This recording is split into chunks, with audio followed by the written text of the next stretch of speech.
Hello mga ka-Mindtricks, magandang araw. Samsung user ka ba? Tapos irata ka na sa mga ads na biglang lumalabas sa iyong cellphone. Kaya tamang-tama ang video na ito ay para sa iyo. Request na pala ang subscriber na si Bia Hieronimo.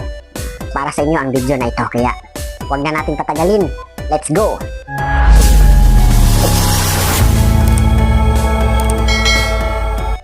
Hello mga ka-Mindtricks! Sa video na ito, sa araw na to guys, isa namang napakagandang topic ang gusto kong ibahagi sa inyo. Ayan, ay kung paano natin i-block ang mga pop-up ads in Samsung Internet Browser. Ayan, so how to block pop-up ads in Samsung Internet Browser.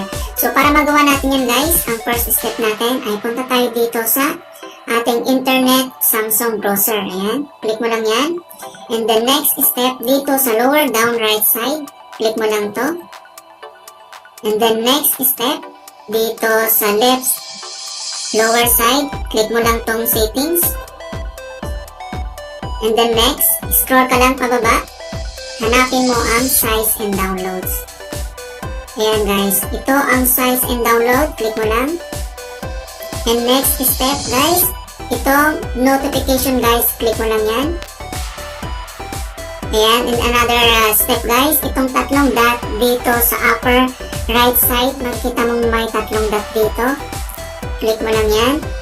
Ayan, and then next step, makikita mo dito ang delete, allow or block sites, and notification settings. Sa gitna guys, ito ang pipindutin mo, allow or block site. Click mo lang yan.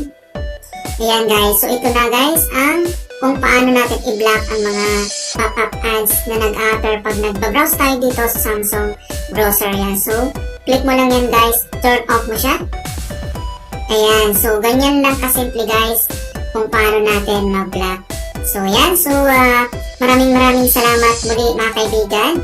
At hope na may natutunan kayo dito sa simpleng tutorial natin. Ayan, at kung bago ka lang sa aking channel, so huwag mong kakalimutan mag-like, share, and subscribe. And click mo lang yung bell notifications para ma-update ka sa aking mga bagong tutorials. Maraming salamat guys. God bless sa ating lahat.